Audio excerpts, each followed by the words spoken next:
And Sip Show with Ed Kelly. Special guest tonight, incredible comedian. Oh, she's the greatest, Kristin Key, who has one of the nicest smiles in all of show business.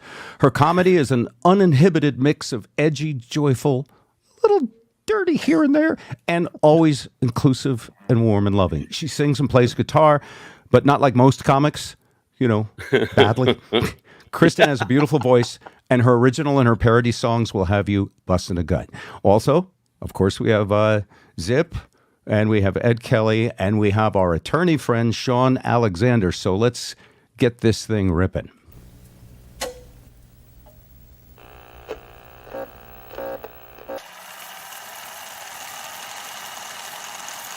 The Bob and Zip Show with Ed Kelly.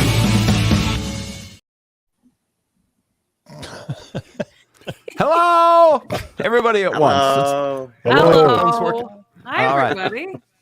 All right. Let's start by welcoming Kristin Key. And I ran into her recently. She was playing in Las Vegas, and I got some tickets to see the show by mooching them the way I always did in radio. And it turns out that Kristin had been on our radio show in Seattle many times. And also, she has a further back history with listening to Twisted Tunes. And I just loved your show so much. You are physical. You are just uplifting and full of joy. And so welcome to the Bob and Zip Show with Ed Kelly, first of all. Thank you so much. It's so good to see you again. I'm as I said, we hung out in the green room, and I think we fangirled each other for a little bit. A little bit, yeah. Yeah, because the Twisted Christmas really has a place in my heart. It takes me. I was like, you're that guy, and I'd known you before, but I used to drink a lot, so putting two and two together wasn't real good for me. So I was like, wow, I've known you for a long time, but then somehow through your son and like Rivers and my dad's Bob Rivers, I was like, Bob Rivers from Twisted to oh my God, he's that guy. So yeah, it's all very exciting. And by the way, it was very cool because since leaving the radio show, I don't get invited backstage into rooms and meet the performers. I never invite old white men into the green room for any reason. That's true. In fact, there's usually a sign on the door. It's like, no, old white men. No, well, you referred to me fangirling, which I really did because you're a song parodist and you're a songwriter, and because I'm a lesbian trapped in a man's body, probably. Oldest freaking. I'm sorry. Pull my finger, old white guy joke. But I'm not falling for that one. I'll fall for the lesbian one before I'll fall for that pull my finger again. Because I know lesbians that look just like you, but they're handsome women. They're good friends. Thank you. So I think so. All right. First thing, I just want to ask this. You're gonna play a little music for us, but I noticed even in your show, you have the guitar there a lot of the time, but you don't use it all the time. It's just it's here. Spots. I use it sometimes. I used to I'll punctuate a story to kind of bring you into a mood. If I'm like I have a camping story, I want to make you feel like you're in the woods. So we're kayaking. Do you feel it? Yes, I do. Sometimes it'll get sweet. Oh, and that's when we're sweet. And sometimes it'll get scary. Oh, that's when my wife yells at me. So I try to use it as like a punctuator. And then sometimes I'll sing a whole song. Yeah. So. All right, I have to ask you this because after we talk, by the way, I was on your podcast yesterday. You can check that out. And what's your podcast called again? It's called Kristin Knows Blank. Blank. Okay. Because I learned it all from you. Yeah. So I noticed this. We talked a little bit about physical comedy. One of the things that blew me away at your show is it's impossible not to be infected with your energy. And I said this in the intro. You have maybe the nicest smile of all comedians in all of show business. And I'm curious about it. I have a terrible smile, like in all my pictures, and some of us old white guys share this same problem. I noticed till you mentioned it, but no, I'm just kidding. No, but sometimes, like, I'll be super happy, and there'll be a picture, and I'll be like, look like my dad. So is that a natural gift, or do you like teeth? I can't even show teeth. I'm like a Labrador puppy. I'm always I'm up for anything. I'm pretty happy. So I smile all the time. And also I got my teeth fixed like 5 or 6 years ago with Invisalign. So now It's like used to I'd smile, like, real like I'd still be smiling, but then I'd see my pictures, be like, oh, don't show the snaggly one.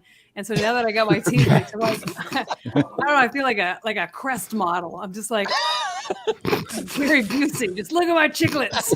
Yeah. They are beautiful. That's an abusive one. Yeah. Right, yeah.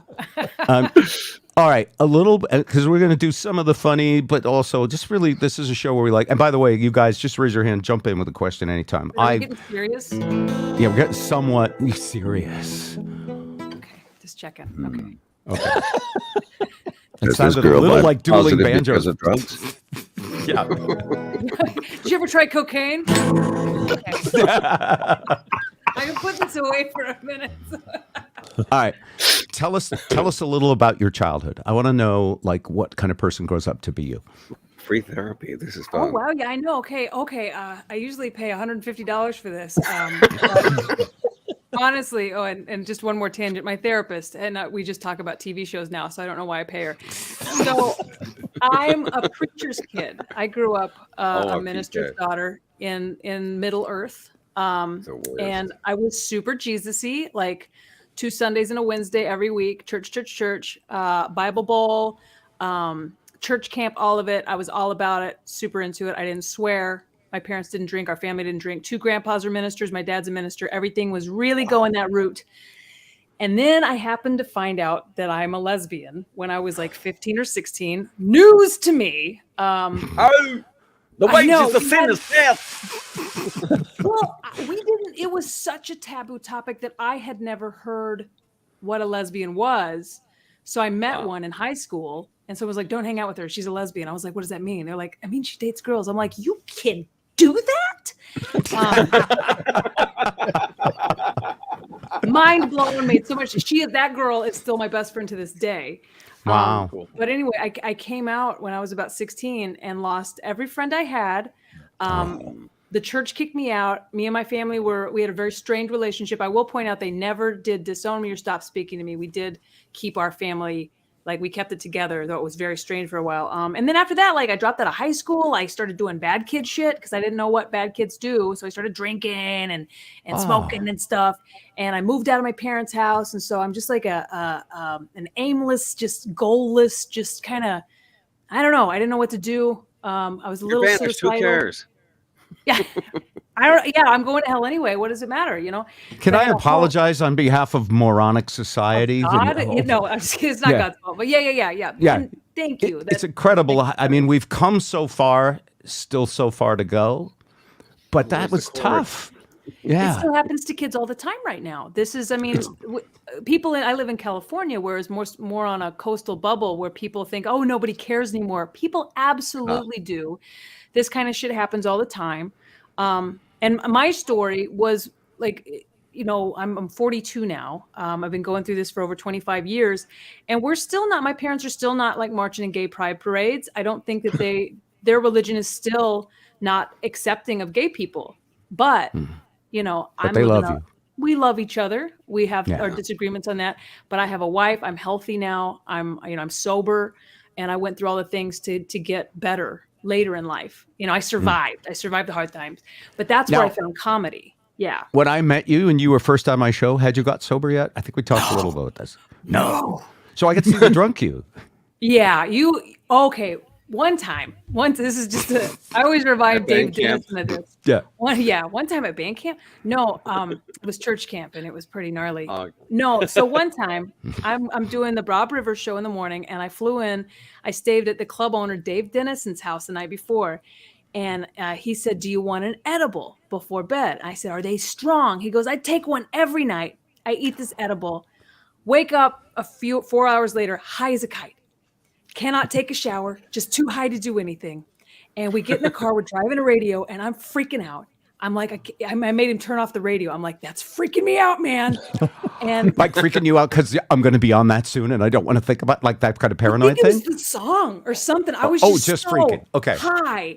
And I'd never woken up high before. And I turned to Dave and I go, I don't know that I can do radio. I don't know if I can do this. He goes, "How do you think I feel? I'm driving."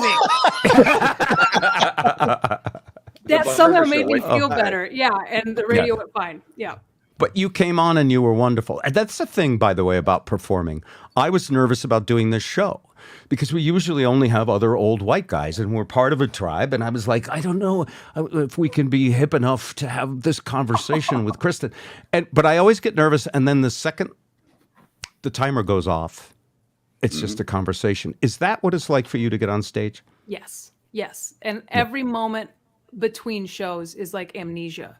I was just talking to another comedian yesterday that is similar to me, and I don't know if it's just comics with addiction problems or if it's all comics. The minute you have a wonderful show and you feel it and you know your material and you're like, I know this one's going to hit, and you walk off, you're like, great, they were in the palm of my hand, perfect. 5, 10, 15 minutes later, you totally forget that you were funny. You never know you'll ever be funny again. And up until you're on stage again, you just think, shit, what have I done? Why did I say I'll do this again? So, but the minute you touch the microphone, you're like, oh yeah, I know exactly what I'm doing. Like, this is great. This is the best feeling in the world. Is this a good time for a song? Yeah, absolutely. Yeah. Okay. I don't know. I'm going to start with a love song. I have 3 chosen for today if we have time. But one of them, this is the one I play. This is a love song. I wrote it during the pandemic because I wanted to write a love song, but I was just home with my wife all the time and it was real hard. Yeah, because I was looking around for something to write a love song about and I saw her and I was like, no. Married people know it was a lot of time. But anyway, I looked over and we had stocked up on paper products. I saw the Brawny Man. I was like, oh, he'll have a good love song. And I sat down to write it. It was the hardest song. I could not write it. I couldn't figure it out. I was like, what kind of woman is he with? How did they meet? And then when I replaced the woman with another man, the song wrote itself. The Brawny Man was looking for love. Well, the Brawny Man was looking for love, soft, strong, and dependable to have him hold. But when it came to men, this paper towel man just wasn't on a roll. There's going to be a lot of paper towel puns, but buckle up. Yeah. A fountain of food he had come and gone, that his housework had been more important. When he was willing to let his heart spill, none of them had been super absorbent. Well, he hated the idea of dating online, but he had to try once more. His profile picture was a spotless kitchen with his naked butt print on the floor. He said, I'm a neat freak in the sheets. My name is Brawny and I keep my house tidy. I wear a lot of flannel. I'm a lot of man to handle, and the smell of bleach excites me. And I'm looking for a man whose hands fit in my rubber gloves, who cleans like a French maid, but tougher. My heart will skip a beat when he sweeps me off my feet. I need a quicker picker-upper. Well, the very next day he got a message saying, oh, I think that we should meet. I like to stay in Swiffer and order in dinner. Here's a little bit about me. I wear plain white t-shirts, my head is clean shaved, and my kitchen floor is pristine. Now your picture was hot, but you missed a spot, and my name's Mr. Clean, Mr. Clean. Yes. Well done. We talked about this before. You can actually sing. Yeah. What? Oh, shut up, go on. No, you're the prettiest girl on this podcast. Yeah. I mean, Oh, thank you, Gordon. Someone all commented. right. So, Growing up in church couldn't hurt. well, yeah. No. Go ahead, Ed. If you've got a question, I'm just saying, growing up in church, usually there are a lot of music involved. Yeah. Because we didn't have PKs are instrumental known to music be in low. ours. Yeah. We didn't even have a piano or a guitar or anything. So it was all a cappella. So you had to learn a part, or you were just that person that was just like, Right. I'm Jesus. So your parents don't think the rainbows is the promise that God won't flood That's the how- earth that- anymore. Yes. Yeah. Yes. Yeah.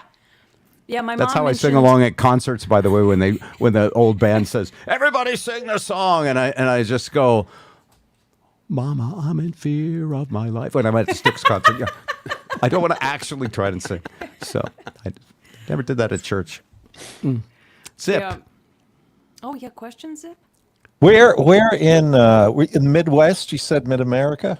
I said Middle Earth is what I call it. It's I think it covers everything between the coasts. But no, I grew up in West Texas, in the West Texas Panhandle. Oh, okay. Town called That's Amarillo. where Sam Elliott's from. Amarillo, yes. Yeah. Know it well. Been by it many times. Haven't It is stopped. it is a unique part of America. It is. Amarillo by morning. Just don't That's the go song. there if you don't have to. Yeah. I go there for weddings and funerals. Ah, which do you like better? They're about the same. Yeah. See the same people. Chicken, Better food at chicken. funerals, though. Yeah, a little bit. Final expenses. Better food at funerals. That's the first old white guy appropriate topic we have come up with tonight. That's good. You were making fun that I live in the cruise community most of the time because I work on a lot of cruise ships, and I belong with old white men and women. Like I don't feel like a fish out of water here. I feel like we could all go to bed around 9:00. That's true. We can talk about pickleball. We all watch TV that has a commercial that has Magnum PI on it trying to sell us reverse mortgages. Like, No. you don't watch. I watch Price is Right, and every time like Magnum PI will come in. This isn't my first rodeo. I'm like, honey, do we need a reverse mortgage? Reverse mortgage. I love it. It's great. When you're on a cruise ship, is it? I always wonder this because I like going on music cruises, and I would go on a comedy cruise too. Is it when you're the performer? You're going to perform for all these people, but then you essentially live together in a little community. Yeah. Now I imagine there's times when that's wonderful, and maybe sometimes when you go, oh, there they are. I'm gonna go this way. like that. I got like a mini prepare for when I was first doing cruises. This was around right when I got sober, so around 2016. I was doing cruises. What a great time to and get sober. You have no. I got sober 1 month before the election, and so like. You want to talk about a test of your sobriety and like, oh, what a good time to just burn the whole world down. Let's try a drug we've never done. What in the holy hell? Oh, Happened. do we still have lewds on the planet? Please? Right.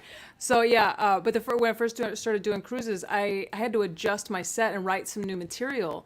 And so back then it was a little like, oh God, I don't want to make eye contact with these people. There was one cruise I was on where we got comment cards that just said I was too gay, and there were multiple of them.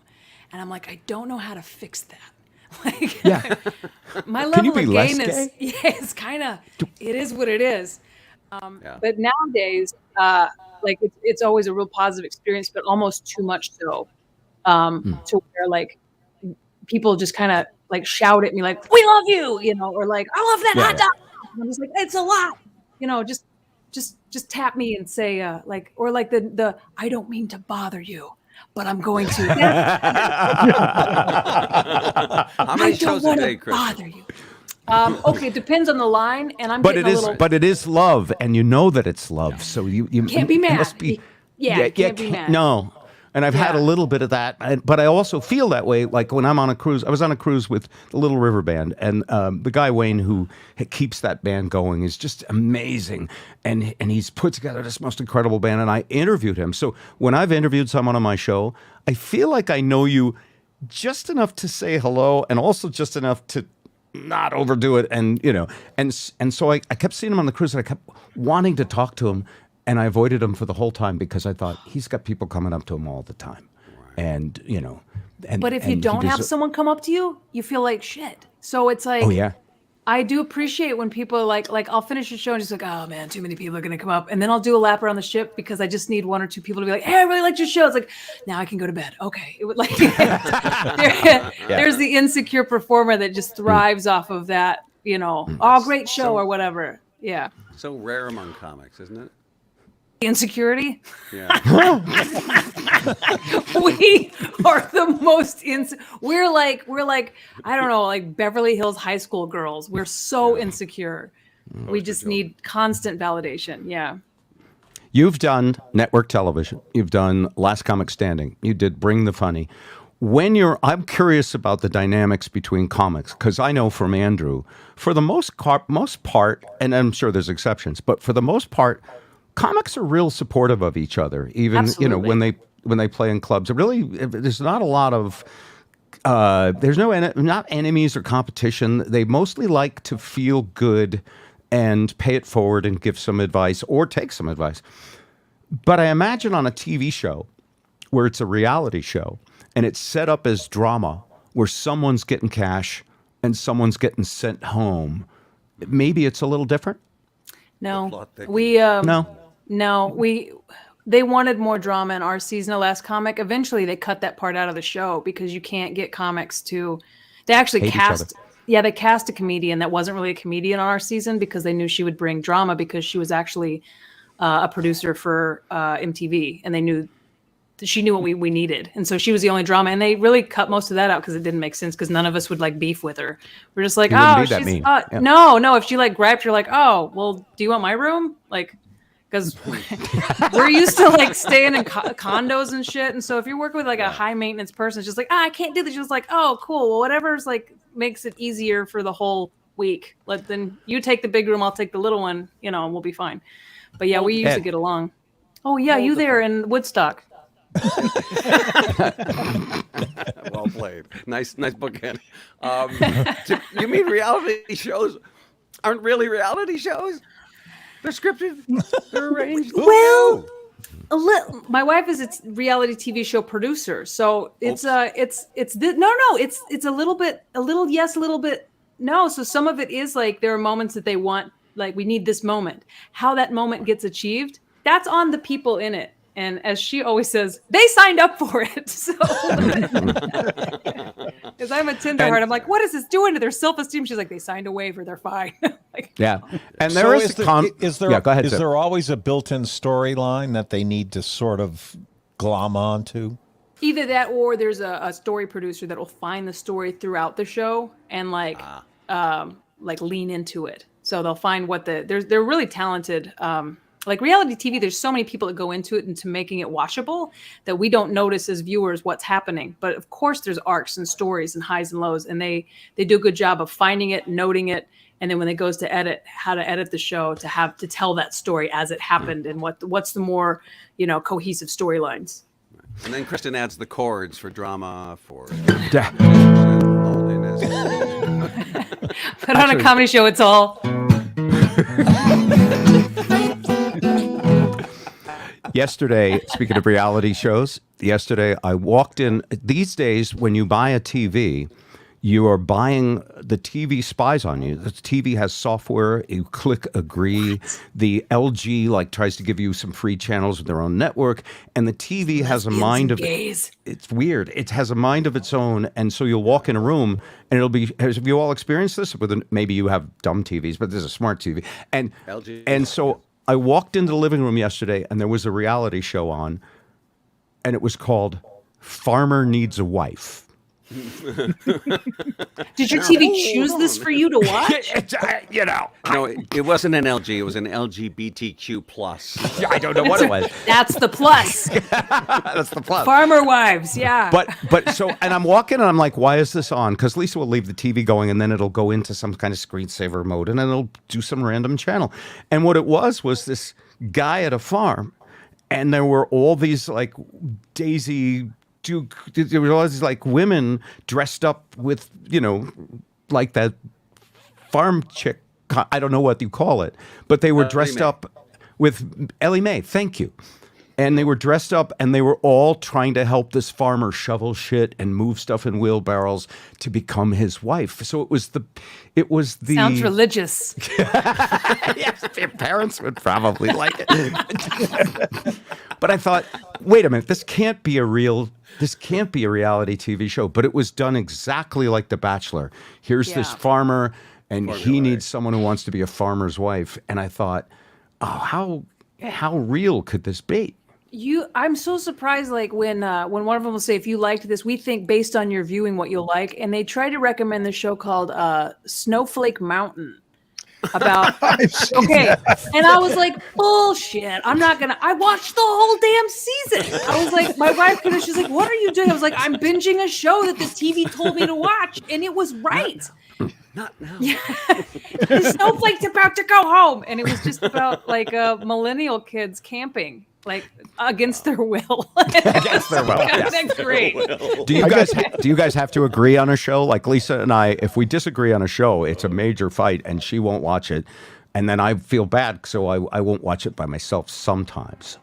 Oh, we're pretty independent, and we have Yeah. an upstairs, downstairs, and so we have our shows and then our show. So, Okay. here's I don't like to fall asleep with the TV on, and so we had to compromise. I can only fall asleep if it's what I call quiet TV, and she has to have the TV on. So lately, like I've been making her watch Murder, She Wrote because it's real. Angela Lansbury.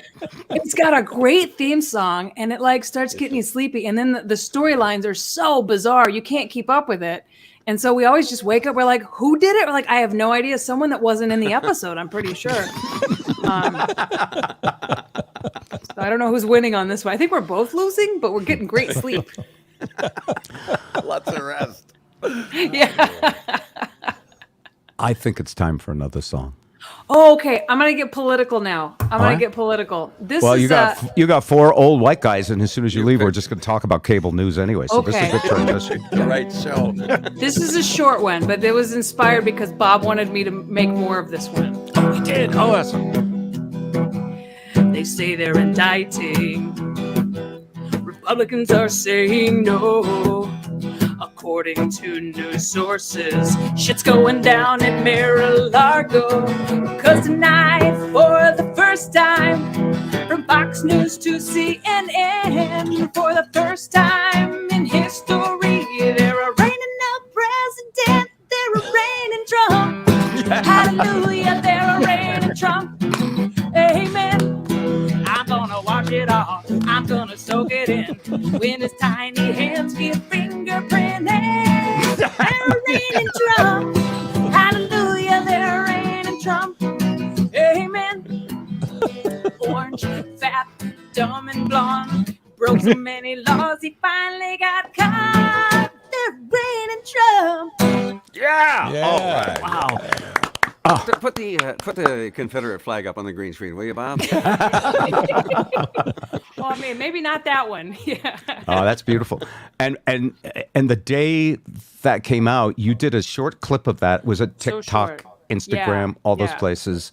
And I thought, oh, that's the thing about nowadays. And maybe about the last question for you about what so much of your job, even as a regular person and a media figure like you and a comedian, so much of your job these days is to maintain your own presence on the internet. In other words, like you do a certain amount of performing for people in person, but you're a multinational global media outlet with all these different distribution channels and everything. How do you do it? Because you need to do that. You told me when you had that song idea, you had to get it out that day. And then you went and wrote a couple of verses. Yeah. Yeah, I wanted to write more for you, and then I thought, as the story goes on, it'll be just nice to have it in my back pocket. And I don't know what to do with it, but it's I think because of social media and the pandemic, when pandemic and social media joined forces, it really changed comedy in a way that every comedian is brand, and what brand are you going to put up? Like how in tune are you with yourself, or how much of yourself do you want to put out there? I think pre-pandemic, I didn't do anything political ever. I was just like, oh, my haircut's pretty political. I'll let that stand. And then as time went on, we were all stuck at home. It's like, well, who gives a shit? What if, and people are mean to me on the internet, just like everybody else. But I get like 3 days ago, there was this guy that was like, no real people would ever laugh at that. That has to be canned laughter. I'm like, how? No. Oh, okay. I just deleted it because that's my power. I'm just like, delete. I'm not going to fight with these people. I know some people make a really good living just like fighting with trolls online, but I feel like I have godlike powers where I'm just like, you never said it. You've been erased from the internet. But yeah. Here, have another can of keyboard courage, sir. Yeah. Like why? I don't know why they do that, but yeah, it's our jobs now, I guess, to just keep it is your job churning it out. to be essentially constantly broadcasting yourself as well as, narrowcasting and performing live. Yeah, narrow casting, is that a real word? It is, yeah. Wow, and that's like what snail mail, what used to just be mail. That's and right. now it's just like regular performing has now been called Yep. something weird because So- we live on the computer now. Now I feel like an old white man. Are you saying again? Yeah. Spirits casting? What? And Come And out I- in the name of Jesus. The power of Christ compels you. Narrow casting. Sorry. Fine. Oh, hi, Grass. CPA. Conservative laughed at that song. Oh, go say that on you. Go put it on a comment somewhere. Do a screen cap on that, Bob. Well, that's the Thank thing you about very you, Kristin, and I'm going to say this: so much of the divisiveness and angst in our world right now is people seeming to waste their energy trying to blame or convince the other side, whichever it is, that they're wrong. But you have this joyous, positive smile, and I think humor is the thing that brings us together. I think it makes us laugh together, and I remember the great one, Johnny Carson, and how he would do his political jokes, but they were never mean. They were always fun. You could laugh along with them, no matter which side you were on, because they were really just self-deprecating and just, we all have our foibles. And I think this keyboard courage that Ed talks about, it's part of us learning this whole new thing where we're all multimedia outlets. And some people aren't ready to have a global presence. Do you know what I'm saying? I do. And Karnak in the center screen there. What did Bob Rivers have to summon up to play with Heart by Heart? Keyboard courage. That's very funny.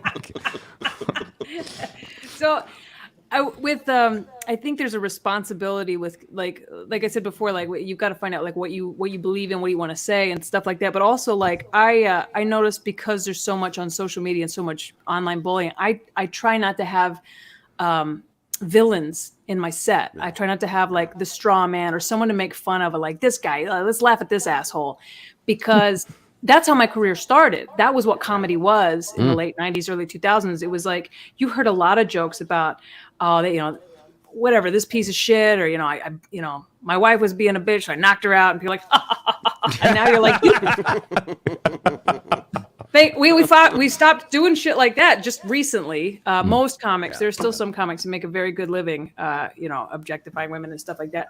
But there's so many comics that aren't, that I think they really show that as an art form, you can do so many wonderful things without having to, beat up somebody to do it. You don't have to run over somebody to get a laugh now. You can, we live in a really weird, fucked up world. There's a lot to talk about. Yeah. True that. It's like what she said. All right. I know you said you had 3 songs. I have a real short one if you want the short one. A real short one to close out. I Please think don't that would say be real great. short one in front of old dudes. I mean, How short are we talking? Do you want 15 seconds or do you want a minute and a half? no, it's all you. Oh, 15 seconds is too short. That's Oh, I don't know. Okay, I'm gonna play it anyway. yeah. Okay. All right. It's Do a song both. about or having whatever. kids. Yeah. Okay. It's kind of kids. hard for me to think about having kids. Ooh, because I hate them.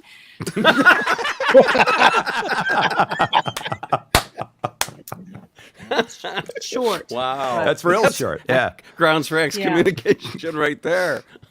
All right, I'm gonna let you choose your own ending. Do you want another political song, or do you want one I wrote during the pandemic? I'll leave it up to Zip. Zip, you choose. Pandemic. All right. Enough politics. Sorry, former what No, this is great. This is great. This was I'm glad we're not in masks anymore, but one time I saw this couple at the airport. They forgot they were wearing masks and they went to give each other a smooch and they just bumped fabric. I thought it was so romantic. This song is called Bumpin' Fabric. When everyone was wearing masks, standing 6 feet away, love was airborne, it was magic. We all learned that holding hands spreads germs. That's why people everywhere are bumping fabric. Yeah, they're bumping fabric. They're smashing masks, getting hot under the cotton. Teenagers, parents, even geriatrics going, bumping fabric. My neighbor neighbor Lillian is 85. She's been a little lonely since her husband died. She gets a little friendly with delivery guys, but she's old and that's harmless, right? Well, I looked into her window the other day, and to my surprise, there's the Amazon guy, but he wasn't wearing nothing but his N95. And they were pumping fabric, they were smashing masks, getting hot under the cotton. She'd ordered a package, he delivered it prime, going pumping fabric. Thank you guys so much. Kristin Key, you are such a breath of fresh air. Such a pleasure to have you on. Thank you so much. Oh, I love you guys. Thank you. Check her out. Thanks. Watch the spelling, Kristin. I-N, yeah. So many ways to come spell back and Kristin. see us, please. Anytime, Zip. Okay. Anytime. I love this show. Thanks. Yeah. All right. Cheers. You be well, Bye, guys. Kristin. Thank you so much. All right. How do I... Oops. Top that. There we you go. can't. Oh. Man. All right. She's good. Where'd you find her? I happened to go to a show to see another comedian friend of mine in Vegas. And I had, it's been a long time. I think she'd been 8 years previous that she was on our show. And that was Kermit, whom you guys have met. And Kermit said, "Oh, you're going to love the headliner, Kristen." And even then, I didn't put two and two together. And as I was coming in, he said, "Oh, she has been on your show." And then when she got up and started performing, I went, "Oh, yeah, but she was really drunk and high, I think. It was not quite the same person." No.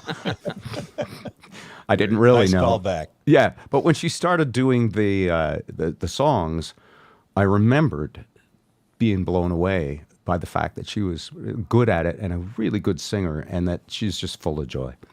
And I was blown away by the fact that she said she was 40. She looks 30. My goodness. yeah, going on 22, really. Yeah. Yeah. She's got that energy. Yeah.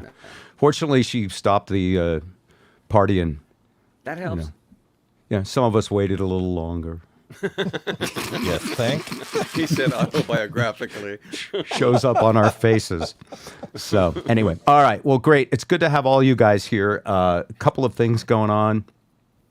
Zip, I did not get a topic from you. You did not give me your homework. Slacker. The one thing I just wanted to mention and dovetail on her performance, I wish there was a way you could teach comedy as a de-escalation factor. Yes. Oh, yeah. In handling people who are out of control. I don't see why that can't work somehow. Comedy and maybe music. that's, yeah. That's what you It is. It is like music, one of those universal languages of love, if done correctly, I think. I mean, there are insult comics, of course, but with the insult comics, you buy into the fact that they're really making fun of insults. You know what I mean? They're not they're not like racist or whatever. So when done right, yeah, I agree with you. I think Well, it not should take be. yourself so serious. Of reading, writing, and arithmetic, which one would you throw out to put making people laugh? I Arithmetic. sucked at math. Arithmetic. Let's just import all our software engineers like we do already. Okay. Or as they call all it, right, Hooter, so- ciphering. Yeah. I use comedy to kind of diffuse situations from time to time. In a courtroom? Not as much in the courtroom, more in mediation, or I'm talking to my clients and try to say, that happens to everybody. Look at me. I mean, this is what happened to me, and do the self-depreciation so that they realize that what they're all upset about is maybe just an ordinary mistake that they could get over. I try to put them and let them see me in my shoes, because a really funny story the other day, I'm in a hurry. I have to leave the house at 4 a.m. to get where I'm going, and I get there and I look down and I'm wearing my slippers. Oh, for God's sake. You're kidding me. Yeah, and so I got to go I'm on my way, but I wheel into a store and I'm trying to find some shoes. I found some shoes. I got them. That's the third time that's happened to me.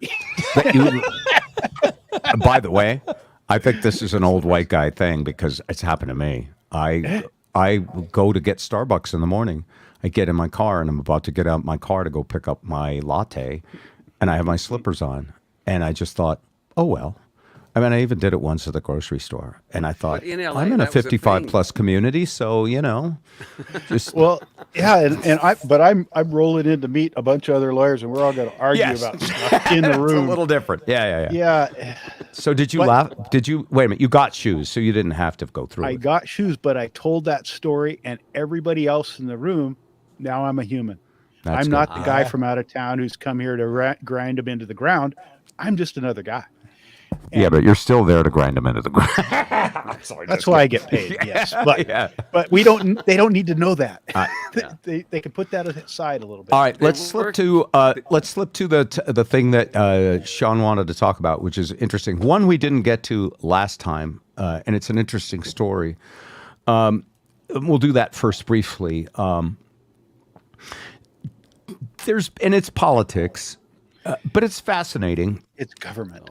It's government. Disneyland, you may recall, had its own designation that made it essentially. Yes, state is what we were.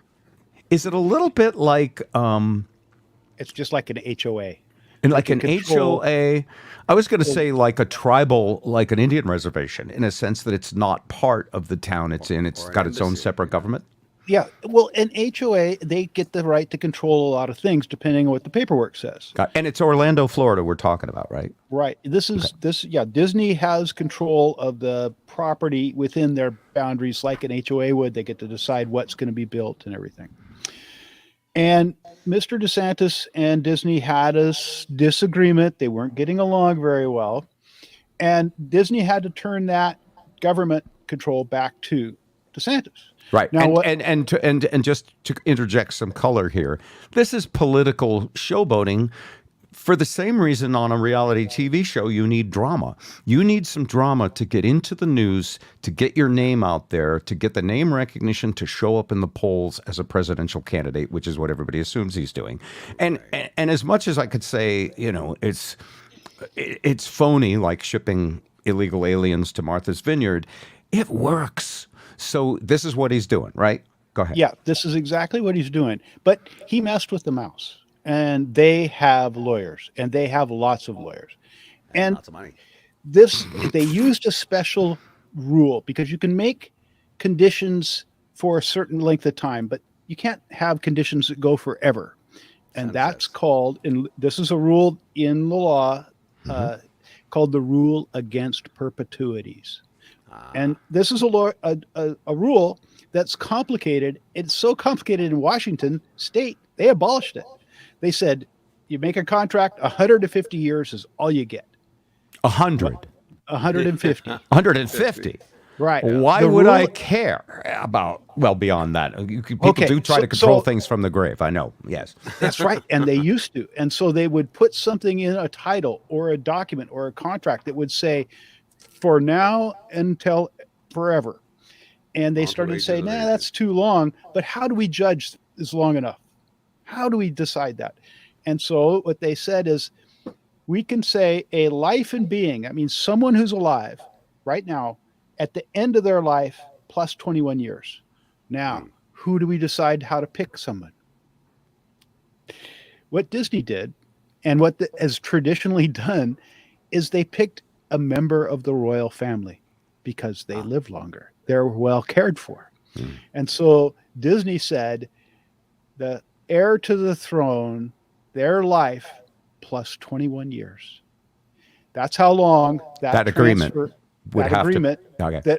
that limits the control of the HOA to just maintaining the streets and picking up the garbage. They can't say anything about the buildings, the structure, the businesses, the zoning, none of it. They took that all away.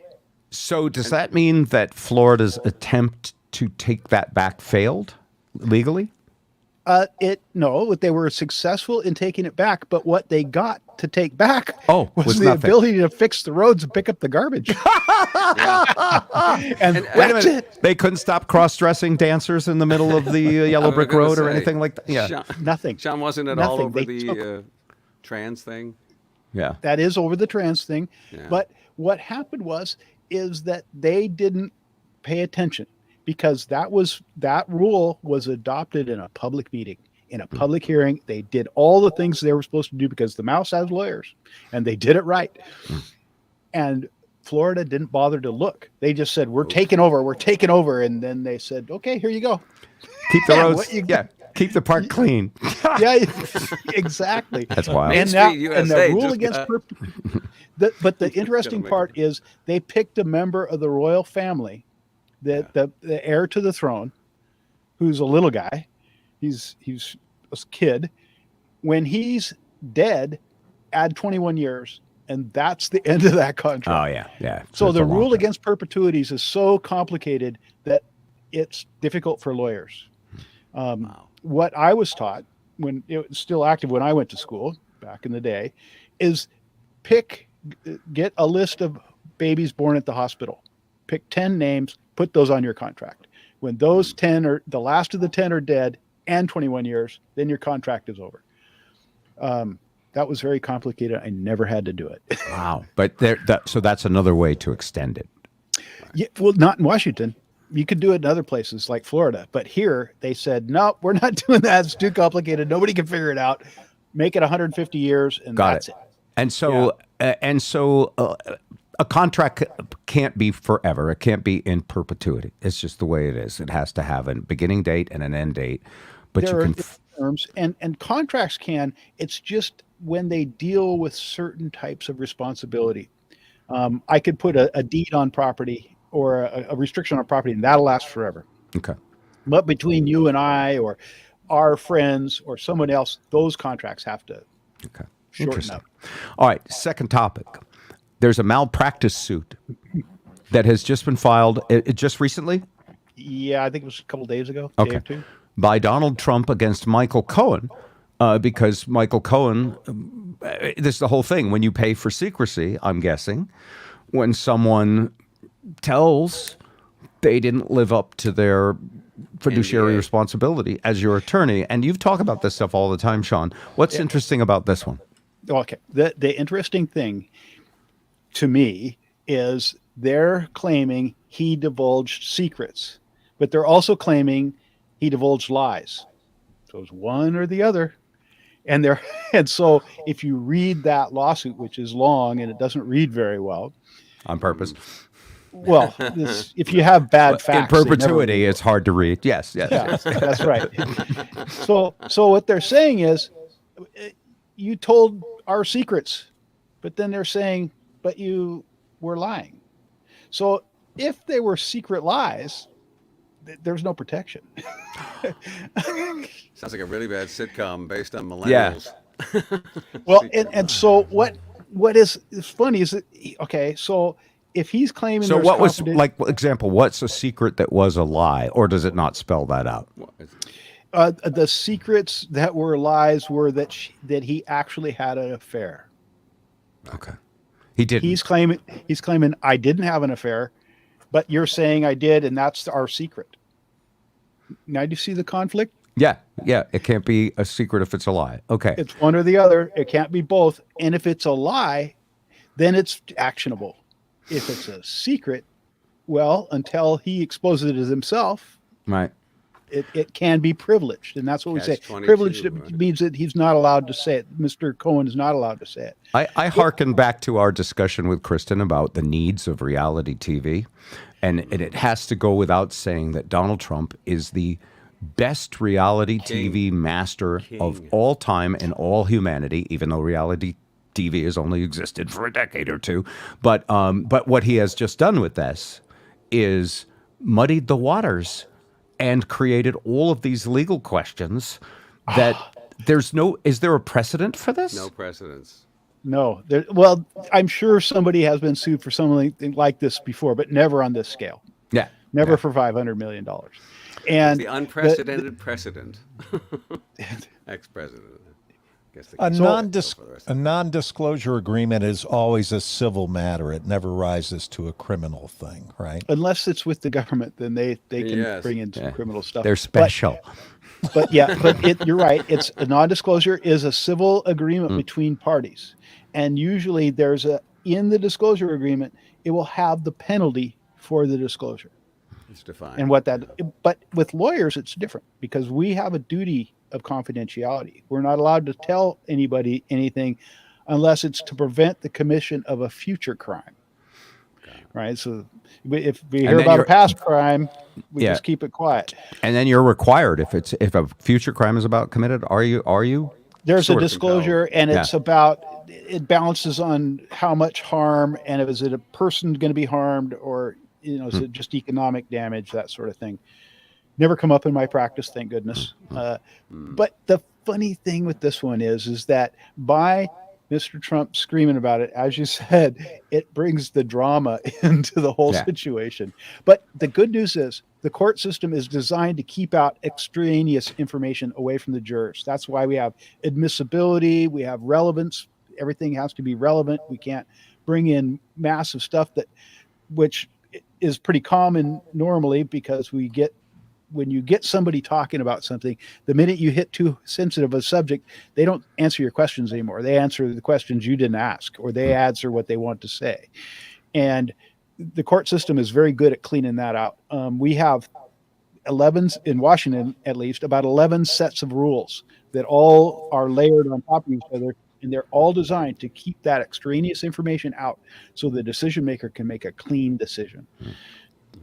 Fascinating stuff. I think that I think this is somehow good for society. I think this is somehow all part of us adjusting to the internet.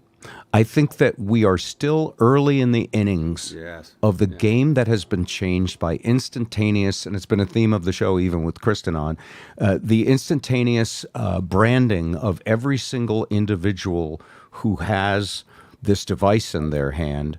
They are now a brand. They are now literally leaving, and they call them cookies, cookie crumbs, but they're leaving breadcrumbs, evidence, a permanent record. Remember we talked in high school? There was bad shit on my permanent record, but I'm pretty sure that file folder is gone. You cannot find out what the principal found out about. Expunge the internet. I know the one thing that was on my permanent record that he said would follow me for the rest of my life. And I'm looking at Kathy Carr's question.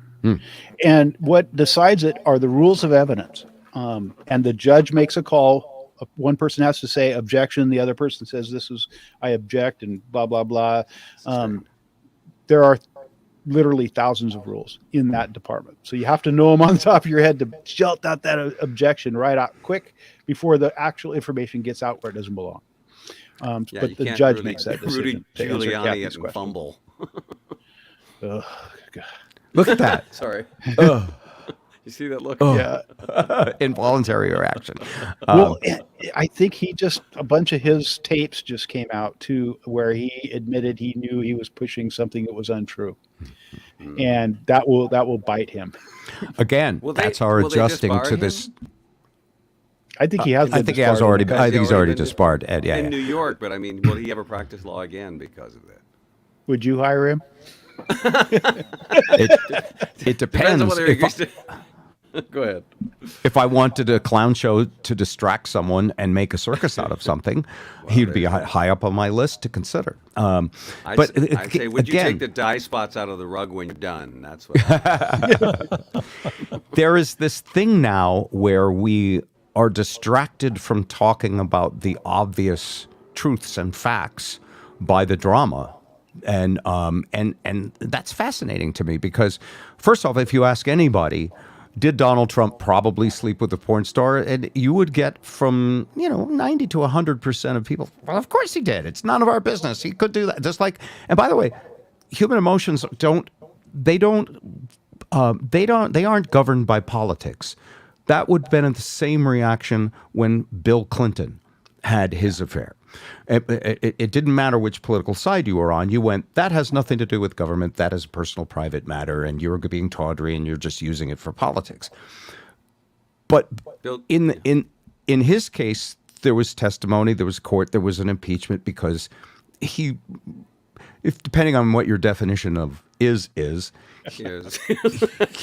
Shawn, I have never splurged more on a dress. You spent a lot on that dress.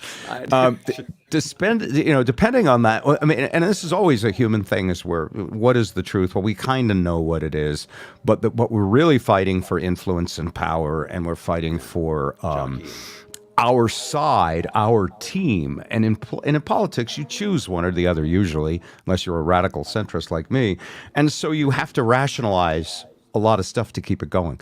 And the internet has made that it's just so confusing because the stories change, the news cycle changes, the new information happens so fast that we don't all hold on to any common sense of truth or trust or verification, and everybody's splintered into such small groups that we aren't as easy to hurt. It's herding cats to try and get any consensus. So you get a lot of this, and I think as a culture, I think future generations will sort this out. I think some younger generations already have it better than us old white guys. We're like, I remember when there were 3 networks and it's sort of, I mean, I knew it was a narrative and it was propaganda, but it kind of made more sense. And it didn't change every 10 minutes, you know. So much more digestible like oatmeal. Exactly.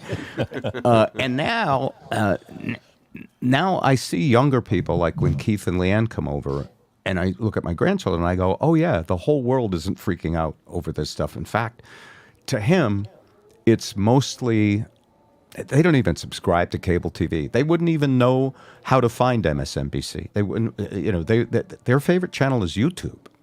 Yeah, And my favorite channel. yeah, and you could argue, as a lot of my older friends argue, but you have to care and you have to pick a side. And or you could go, this might be a waste of my limited time breathing on this planet unless I can actually do something. And then what can I do? You were an early adopter on that, Bob. On giving up? I could get caught up on this, or I could have a quality life and not look at it so much. Well, what it was is I spent younger years as a Republican and older years appreciating more liberal, especially socially liberal values.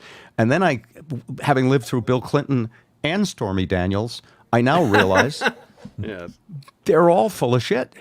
And I'm Bob, just, yeah.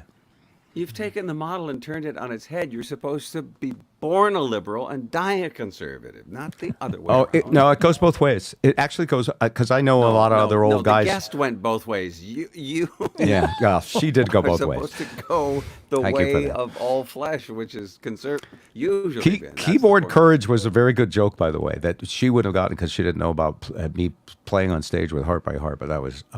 It was a good joke. It was It was a inside good joke, baseball, yeah. So anyway, I wanted to give this some sort of hopefulness near the end. I do think that we grow as a society. We keep learning the same things, and new generations have to go through the same tribal instincts. You know, misogyny is one of our problems. Violence, solving things with anger. You know, some of that's in our DNA, and we have to keep relearning to be our better selves, our more civilized selves. But adjusting to the ecosystem we're in, and the internet is a whole new ecosystem. We're constantly, everything is being recorded. Everything is, by the way, the one thing my principal said would follow me around for the rest of my life, Yeah. not going to tell you, because now it would actually get recorded. I know the tricks of the internet. Facebook will know, Zuckerberg will know, he'll sell it to Google, Google will sell it to my car insurance, and I'm done. Anyway. And then they're going to sell it to AI, and then you can go to ChatGPT That's right. and say, make a parody song, but in the style of Bob Rivers without royalties. That's all my songs. Very little royalties. Anyway. All right. So awesome. Shawn, thank you for that great discussion. Ed Kelly is experiencing something that isn't making the news the way it used to, but is still a big deal.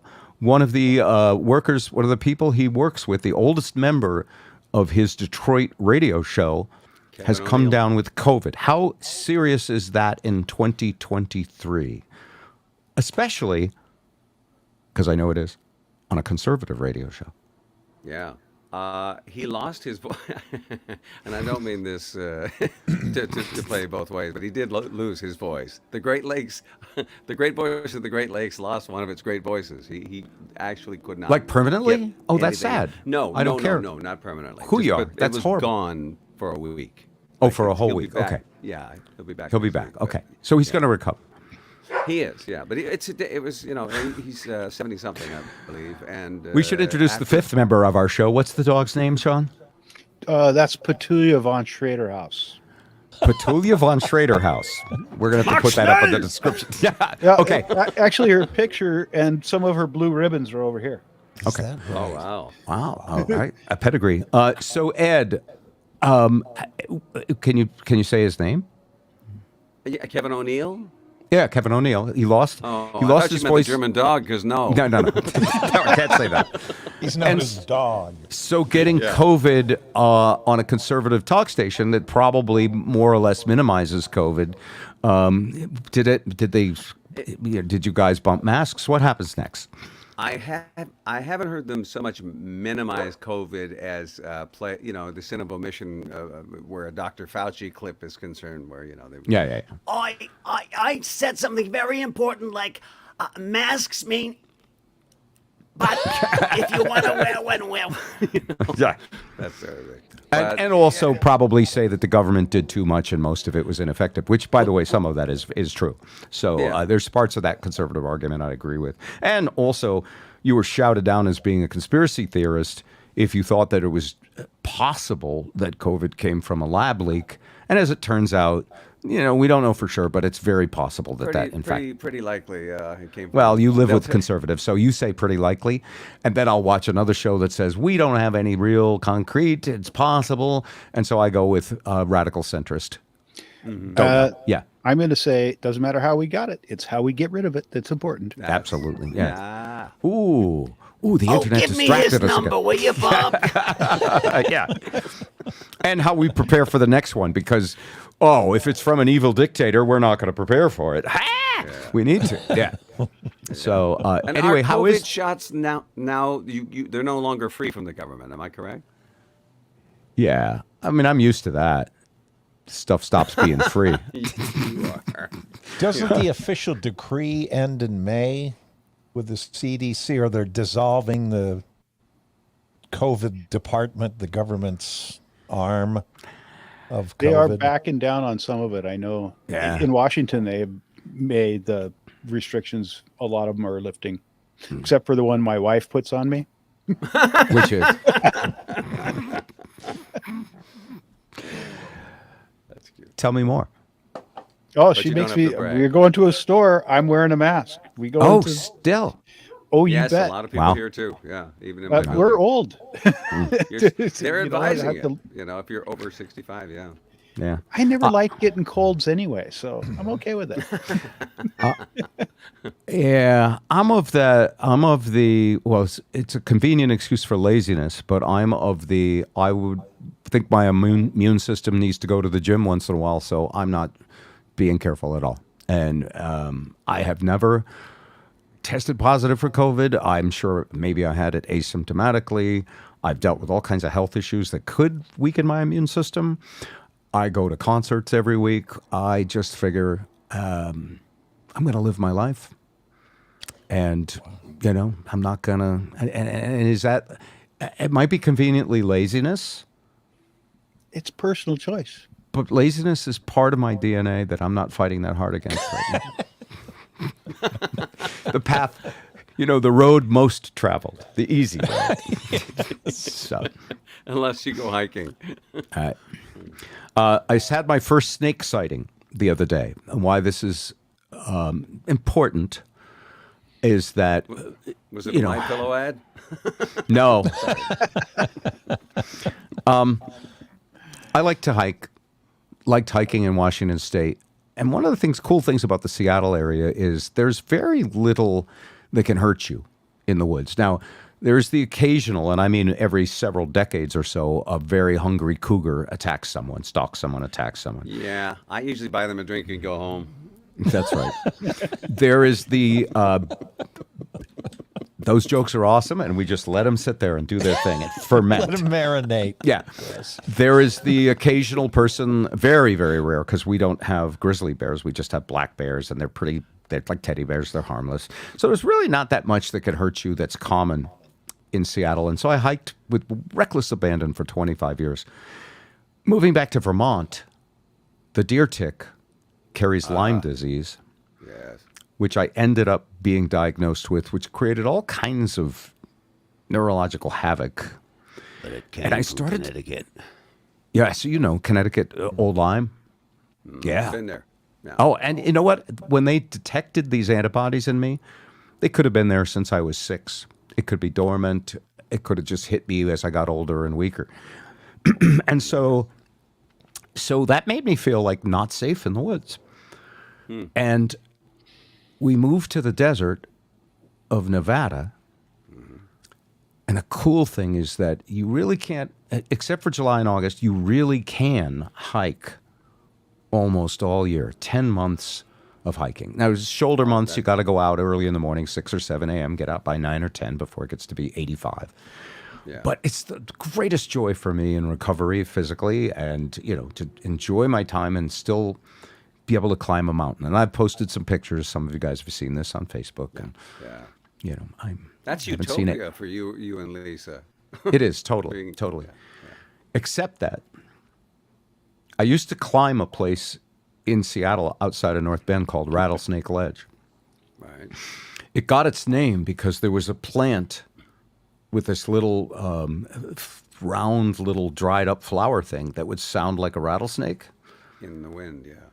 but there are no rattlesnakes there. Now I hike on a trail called Trail 403, which I have nicknamed Rattlesnake Mountain. Because I do know that now that we're in mid-April, there be rattlesnakes. And I talked to, I talked to Tammy Assars, our nature photographer, author, about what she does. She doesn't do anything. I almost stepped on one. I hiked 3,000 miles. Hopefully, I'll have a tourniquet if I need it. But I'm more Or scared. find a good sucker around to take the poison out. I don't hike with someone who's willing to do that. I served up a tater. So I went hiking with Andrew yesterday up this trail in the Sloan Canyon Conservation Area. I wasn't even really thinking about it much. And then all of a sudden, slither, right in front of me. I went, oh, a snake. I just defecated in my pants. But God's little trick on me. Yeah. It was a little baby garter snake. No, harmless. No. And I didn't know they even had those in the desert. Yeah. And it's, And you now have an empty adrenaline gland to prove it. Yeah. I totally, I just went,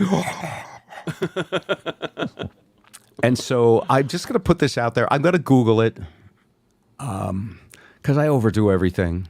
I'll carry the anti-venom.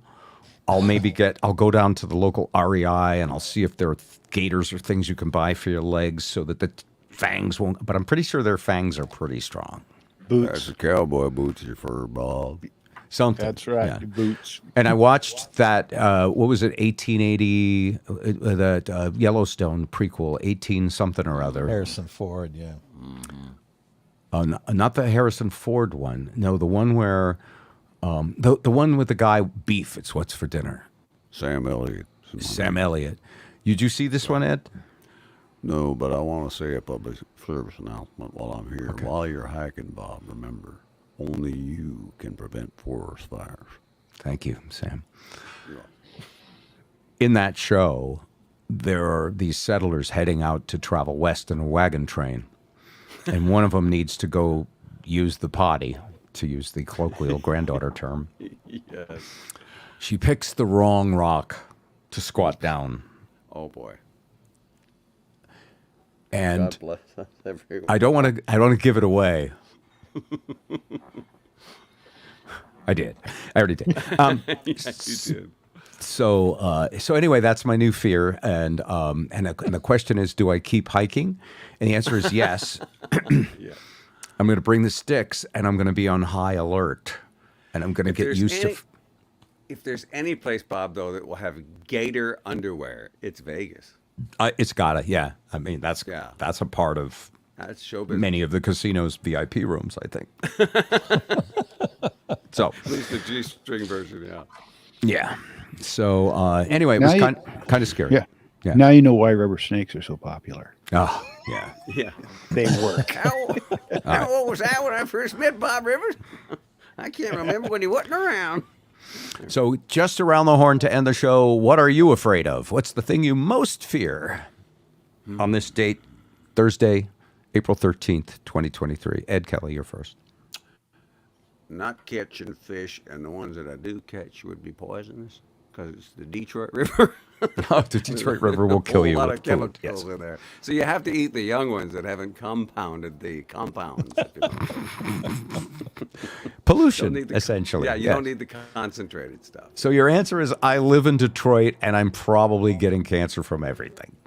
Well, truly, when you see the maps around the smokestacks, the refineries, and the steel plants where I was raised and grew up, and 3 of us have been stricken. I actually had thyroid cancer. So that is a ubiquitous concern, yeah. It is. And by the way, it's an industrialized society concern everywhere, I think. But Detroit, poster child. All right, Shawn, what are you scared of? I am most afraid of disappointing my friends and my clients. Geez, that's Slippers just come in noble. second? He's I'm not afraid of that anymore. You're a good-hearted man who likes to do good for people. The That's My wonderful. Little Pony ones, he's still afraid of showing up right now. That's right. Zip, you get the last word. Hitting the buzzer before my time, running the clock out. Death. Well, yeah, not so much. Not so much. Just the uncertainty of how much time I have left. That's Honest. occasionally weighs. I think as you get older, it weighs on you more heavily, obviously. There is no death at all. We're just waiting for you to join us, Zip. That's interesting. I don't have that fear, although I fear pain or difficulty on the way there. But I look at the humanity, and I look at the globe, and I look at the history, and I know that my little slice, even if I'm, Betty White and I get 99 years, or Bob Hope, my little slice is only a tiny slice of history. So what a kick, huh? Yeah, thank you, Bob Hope. That's very true. There is a Bob. I must have told you guys this story years ago. We went to Palm Springs, and Bob Hope built this signature architecture house up on the hill in Rancho Mirage. And people point at it still to this day. That's Bob Hope's house. And so I wanted to go up and see it. It's in a gated community. And at the gate, you could look this up online if you want to laugh. At the gate to where his house used to be, it says, "This is not the way to Bob Hope's house. Bob Hope doesn't live here. He is dead." Yeah, but still coming up, we got Lonnie Anderson, Brooke Shields. Yeah, what a kid. That is the neighborhood association's response to tourists. Oh, that's funny. And we'll leave you with that thought. Everybody be well. Love you all. Thanks for listening. Appreciate it. I know some of you watch live, and most of you watch on demand. We're on YouTube now only because, and then we post it, in other places. But please tell your friends, and thanks very much for listening. Goodbye.